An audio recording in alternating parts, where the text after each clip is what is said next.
Kementerian Pengajian Tinggi KPT menghargai dan menyambut baik bajet 2023 yang dibentangkan oleh YB Menteri Kewangan dan kali ini mencerminkan komitmen kerajaan dalam menyokong usaha KPT untuk memacu kesejahteraan pendidikan tinggi.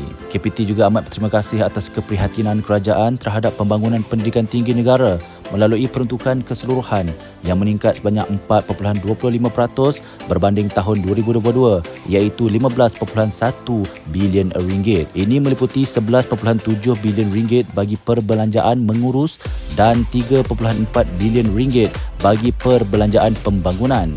Sehubungan itu, KPT komited untuk melaksanakan 17 inisiatif bajet 2023 yang terkait langsung dan tidak langsung dengan KPT seperti yang berikut. Kenaikan pemberian kredit e-Permula daripada RM150 kepada RM200 secara one-off ke dalam akaun e-Dompet Belia berusia 18 hingga 20 tahun termasuk pelajar sepenuh masa berusia lebih 21 tahun di IPT melibatkan peruntukan sebanyak RM400 juta. Pengecualian bayaran balik pinjaman PTPTN kepada semua pelajar yang mendapat ijazah sarjana muda kelas pertama. Kenaikan kadar pinjaman PTPTN dan penyediaan pinjaman komputer untuk kumpulan M40. Pelepasan cukai pendapatan individu sehingga RM8,000 untuk simpanan berusia tahunan dalam skim simpanan pendidikan nasional dilanjutkan sehingga 2024. Diskaun bayaran balik pinjaman PTPTN bermula 1 November 2022 hingga 30 April 2023 seperti yang berikut.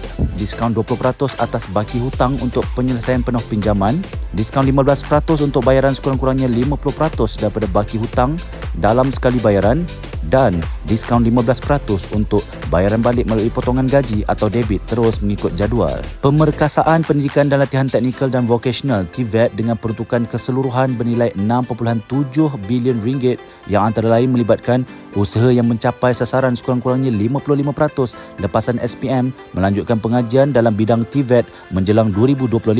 RM180 juta bagi dana latihan TVET yang akan memanfaatkan 12,000 pelatih program persijilan kemahiran Malaysia, RM20 juta bagi sistem latihan dual nasional SLDN jumlah yang akan memberikan faedah kepada 3,000 pelatih.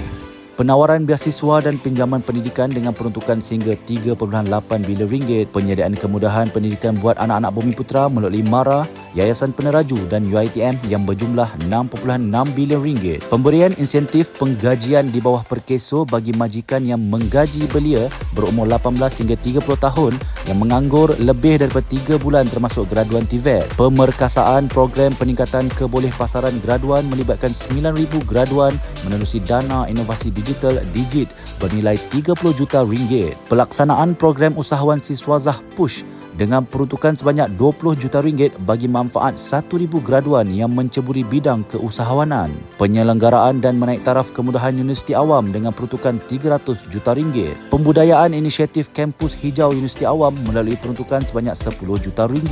Pengukuhan jaringan digital Universiti Awam, Politeknik dan Kolej Komuniti dengan menaik taraf Malaysia Research and Education Network MyREN menerusi peruntukan sebanyak RM35 juta. Perluasan program jualan murah keluarga Malaysia ke seluruh negara termasuk Universiti Awam dengan peruntukan RM100 juta.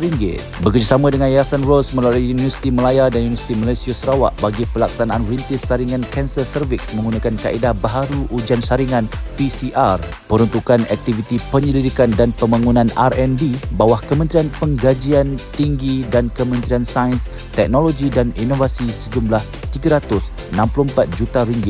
KPT komited membantu kerajaan mencapai hasrat bajet 2023. Dalam konteks ini, KPT percaya peruntukan yang diluluskan kepada KPT adalah responsif, bertanggungjawab serta signifikan kepada bukan sahaja pemegang taruh KPT, malah juga komuniti dan masyarakat, selaras dengan konsep keluarga Malaysia makmur bersama.